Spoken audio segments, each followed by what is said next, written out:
আপনার নির্বাচনের জন্য যে প্রস্তাবিত সময়টা দেওয়া হয়েছে সেই সময়ের মধ্যে যদি সরকার বা মাঠ প্রশাসন প্রস্তুত হতে না পারে তখনই মাত্র আপনি বলতে পারবেন যে নির্বাচনের জন্য সরকার প্রস্তুতি নিতে পারে না। কিন্তু সরকারের কঠোরভাবে কঠোর পদক্ষেপ নেওয়া উচিত মব মোকাবেলার জন্য, এরকমটাই দুজনেই বলেছেন। এখানে মাসুদ কামালও বলেছেন এবং রাজিকুজ্জামান রতনও বলেছেন।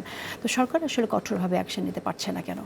অ্যাকশন নিচ্ছে তো। আজকেও দুর্বলতা কোথায় আসলে? আপনি চ্যালেঞ্জগুলো কি ফেস করেন? আপনি যদি শুধুমাত্র আজকের পুলিশের পরিসংখ্যান দেখেন, আজকে সারা দেশে 1542 জন অ্যারেস্ট হয়েছে বিভিন্ন অপরাধের সাথে সম্পৃক্ত থাকার কারণে। সরকার এর আগে একবার এরকম হলো ডেভিল হান্ট, তখন আমরা দেখলাম যে এখন কোন ডেভিল হান্টের কথা বলছি না, আমি আজকে স্বাভাবিক আইন শৃঙ্খলা বাহিনীর স্বাভাবিক যে কার্যক্রম, আমি ডেভিল হান্টের কথা এই জন্য নিয়ে আসলাম, তখন যত বেশি অ্যারেস্ট হচ্ছিল তত ঘটনা ঘটছিল আর কি, অপরাধ তত বেড়ে যাচ্ছে। সেটা যাই হোক, সেটা ওই সময়ের বিষয়টা। এখন আমি তো আর এই মুহূর্তে ঠিক পর্যালোচনা করে আপনাকে বলতে পারবো না। আমি আজকের ঘটনাটা বলছি। পুলিশের যে আপনারা হয়তো মনে করছেন যে পুলিশ নিষ্ক্রিয় আছে, কাজ করছে না, যে কারণে এই ঘটনাগুলো ঘটছে, কিন্তু বিষয়টা ওইরকম না। আমরা যতটা দেখছি, পুলিশের সাথে নিয়মিত কথা বলছি, তাদের কাছ থেকে নিয়মিত তাদের কর্মকাণ্ডের হিসাব নিকাশও পাচ্ছি, অনেক ক্ষেত্রে চেয়ে নিচ্ছি। আজকেও আমরা দেখি। আপনি বলছেন আপনারা কোথাও দুর্বল না, দুর্বল সবলের বিতর্কে আমি যাচ্ছি না। আমি বলছি যে সরকার কাজ করছে, পুলিশও কাজ করছে। সেই কাজ করতে গিয়ে কতটা সফলতা পাচ্ছে বা পাচ্ছে না সেই বিচার আপনারা মিডিয়ায় আছেন, আপনারা দেখবেন, মানুষ দেখবে। সেটা আমি মূল্যায়ন করে দিলে, আমি মূল্যায়ন করলে সেই মূল্যায়নটা সঠিক মূল্যায়ন। তো মূল্যায়ন তো আপনি শুনলেন এখানে দুজন বিশ্লেষকের কাছ থেকে, রাজনীতিবিদ ওয়াজের বিশ্লেষকের কাছ থেকে শুনলেন মূল্যায়ন। দুজন বিশ্লেষক মূল্যায়ন করেছেন। এই মূল্যায়নের ব্যাপারে আপনার মূল্যায়ন? আমি ওনাদের মূল্যায়নকে সম্মান জানাই। আমি মনে করি যে ওনারা যেটা ফিল করছেন, ওনাদের যে উপলব্ধি, এটা সরকার ধারণ করে সরকারের যারা এক্ষেত্রে যারা দায়িত্বপ্রাপ্ত, তারা ওনারা যারা আছেন সম্মানিত মানুষ, তাদের কথাগুলোকে আমলে নিয়ে আরও সক্রিয় হবেন, আরও বেশি চেষ্টা করবেন যাতে এগুলোর পুনরাবৃত্তি না ঘটে। আমরা এই ধরনের টকশোতে এসে এসব বিষয় নিয়ে আলোচনা না করে আরও অনেক কনস্ট্রাকটিভ ইস্যু আছে সমাজে, যেগুলো নিয়ে আলোচনা করার সুযোগ আছে, যাতে আমরা সেই বিষয়গুলো নিয়ে আলোচনা করার সুযোগ পাই। সেটা আমরা করব। জামাতের আমির একটি কথা বলেছেন, তিনি বলেছেন এরকম যখন দেশের অবস্থা, তখন চট্টগ্রামের ঘটনার পরেই তিনি বলেছেন যে এই অবস্থায় নির্বাচনের প্রশ্ন আসা, নির্বাচন কিভাবে সম্ভব? আপনারা কিভাবে দেখছেন? সেটা তো ওনার নিজস্ব পর্যবেক্ষণ, বা এমন হতে পারে সেটা ওনার দলীয় অবস্থানও। দলের আমির এই কথাটি বললেন।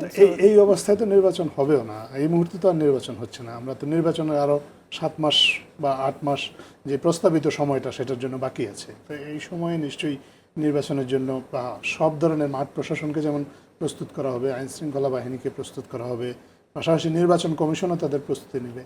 সরকারের এক ধরনের প্রস্তুতি আছে, নির্বাচন কমিশনের একটা প্রস্তুতি আছে। এতদিনে যেহেতু আপনার প্রস্তুতি নেওয়া যায়নি, মাঠের কথা যেটা বলছেন, আপনি বলছেন যে 7-8 মাস সময় আছে, এর মধ্যে হয়ে যাবে।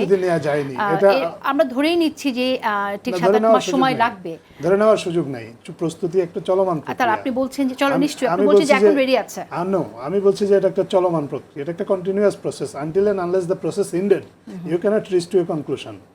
আপনি যখন আপনার নির্বাচনের জন্য যে প্রস্তাবিত সময়টা দেওয়া হয়েছে সেই সময়ের মধ্যে যদি সরকার বা মাঠ প্রশাসন প্রস্তুত হতে না পারে তখনই মাত্র আপনি বলতে পারবেন যে নির্বাচনের জন্য সরকার প্রস্তুতি নিতে পারে না। কিন্তু এখন যে পরিস্থিতি রাজনৈতিক দলগুলো তো বুঝতেই চাইবে যে এখন এই অবস্থায় নির্বাচন হলে তাদের জন্য কেমন হবে পরিস্থিতি, নির্বাচনে কে কীরকম পারফর্ম করবে, লেভেল প্লেইং ফিল্ড থাকবে কিনা সেটা বুঝতে চাইবে।